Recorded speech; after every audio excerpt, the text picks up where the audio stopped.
धृतराष्ट्र ने अपनी शंका जताते हुए कहा, हे संजय, मेरा हृदय अशांत है।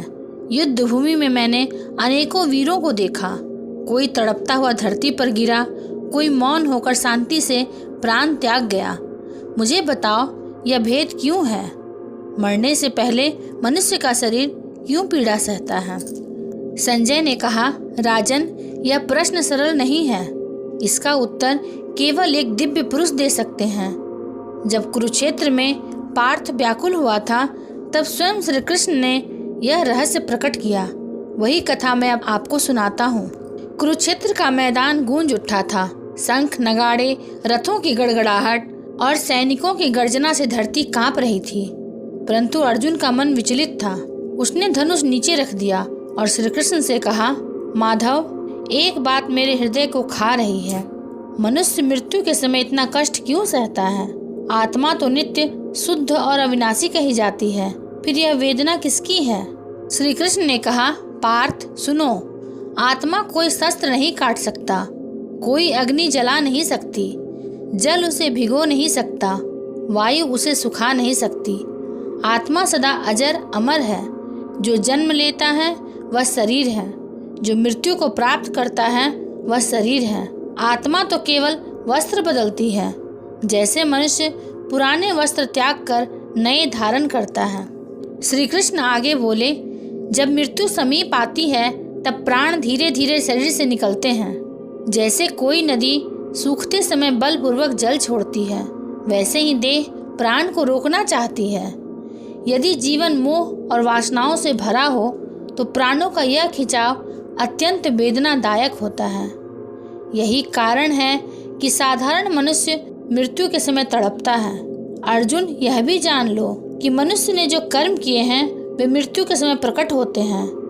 पाप से भरा जीवन मृत्यु को कठोर बना देता है। धर्ममय जीवन मृत्यु को मधुर बना देता है। मृत्यु का अनुभव वैसा ही होता है जैसा जीवन का कर्म। श्री कृष्ण ने गंभीर स्वर में कहा, देखो पार्थ, साधारण मनुष्य मृत्यु को अंत समझता है। वह रोता है, मेरा घर, मेरा धन, मेरे प्रियजन। मोह और आसक्ति प्राण को बांधते हैं। प्राण अलग होना चाहते हैं, पर मोह उन्हें खींचता है। यही द्वंद्व मृत्यु की पीड़ा बनता है। परंतु हे धनंजय, जो योगी है, जिसने आत्मज्ञान पाया है, जिसने भक्ति और साधना में जीवन बिताया है, उसके लिए मृत्यु दीपक की लौ की तरह है, जो शांति से बुझ जाती है पर अपना प्रकाश छोड़ जाती है। वह मृत्यु से नहीं डरता, क्योंकि जानता है आत्मा सदा अमर है।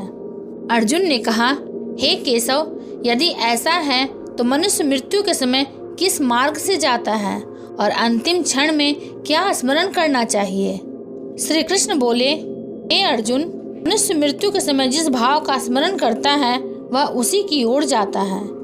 यदि वह भगवान का स्मरण करता है तो मृत्यु भी अमृत का द्वार बन जाती है।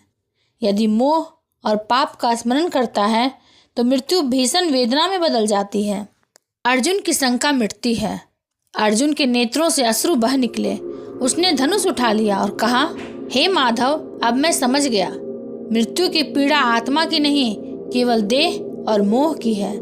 जिसने आपको स्मरण किया उसकी मृत्यु भी शांति और आनंदमयी होगी। संजय ने कहा, हे राजन, इस प्रकार श्री कृष्ण ने अर्जुन को मृत्यु का रहस्य बताया। आगे युद्ध भूमि में आपके सामने भीष्म और कर्ण की मृत्यु से यह सत्य प्रत्यक्ष हुआ। संजय ने कहा, हे राजन, यही है धर्मयुक्त मृत्यु। मृत्यु केवल शरीर की होती है, आत्मा की नहीं। जिसने भक्ति और धर्म का सहारा लिया उसकी मृत्यु भी शांति और आनंद से भरी होती है।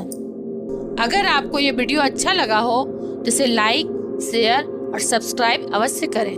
मिलेंगे अगले प्रसंग के साथ। तब तक के लिए धन्यवाद।